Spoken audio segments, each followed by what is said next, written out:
ఆంధ్రప్రదేశ్ రాష్ట్ర ముఖ్యమంత్రిగా ప్రమాణ స్వీకారం చేస్తున్న నారా చంద్రబాబు నాయుడుకి కర్నూలు ఉద్యోగులు శుభాకాంక్షలు తెలిపారు. ఉపాధ్యాయ కార్మిక పెన్షనర్స్ సంఘ సమితి ఏపీ ఎన్జీఓ అసోసియేషన్ ఆధ్వర్యంలో కర్నూలు కలెక్టర్ ఆఫీస్ ప్రాంగణంలో ఘనంగా వేడుకలు జరిపారు.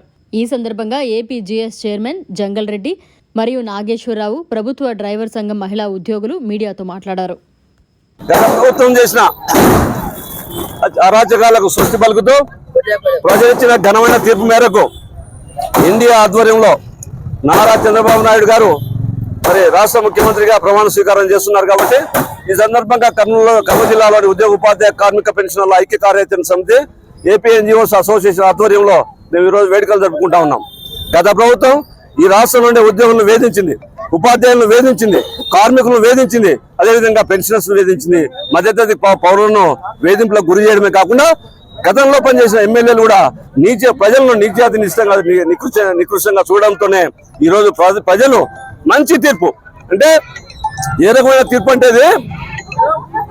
ప్రజల అభిప్రాయాలకు వ్యతిరేకంగా ప్రజలు ఏమైనా కోరుకుంటున్నారో దానికి వ్యతిరేకంగా వాళ్ళ ఆశలకు వ్యతిరేకంగా పనిచేస్తే ఏ రాజకీయ పార్టీలకైనా మేము ఈ రకమైన గుణపాఠం చెప్తామని చెప్పి మరి ప్రజలు తీర్పియడం జరిగింది.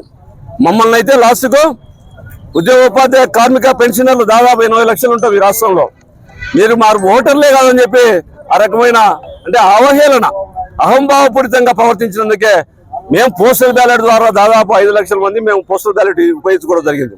మా కుటుంబాలు, మా పెన్షనర్ల కుటుంబాలు, మా కార్మికుల కుటుంబాలు, మా అంగన్వాడీల కుటుంబాలు, మా ఆశాల కుటుంబాలు, మా మహిళా ఉద్యోగులు అందరూ కూడా ఈ ప్రభుత్వ ఈ పార్టీలకు, ఎన్డీఏ ఆధ్వర్యంలోని పార్టీలకు మంచి మెజార్టీ ఇచ్చి మరి మంచి సుపరిపాలన అందించాలని చెప్పి మేము కోరుకుంటున్నాం. ఈ రోజు చంద్రబాబు నాయుడు గారు, పవన్ కళ్యాణ్ గారు, అదేవిధంగా వాటితో పాటు రాష్ట్రంలో మరి మంత్రులుగా కొంతమంది ఎమ్మెల్యేలు కూడా ప్రమాణ స్వీకారం చేస్తా ఉన్నారు. ఎలాంటి సౌకర్యాలు కూడా మాకు దొరకలేదు ఆ రోజు. అయినా మేమందరం లక్షల్లో ఆ రోజు పాల్గొనడం జరిగింది. ఎంప్లాయీస్ వాళ్ళకు రావాల్సిన రాయితీల గురించి అడిగినామే తప్ప మేము ఇంకో రకంగా మాకేం పదవులు కావాలని అడగలేదు.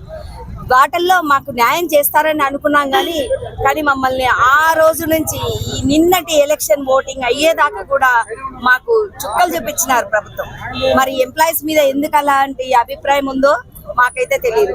కానీ ఎంప్లాయీస్ ని ఇబ్బంది పెట్టగలరు, 5 ఏళ్ళు మహా అంటే 5 ఏళ్ళు ఇబ్బంది పెట్టగలుగుతారు.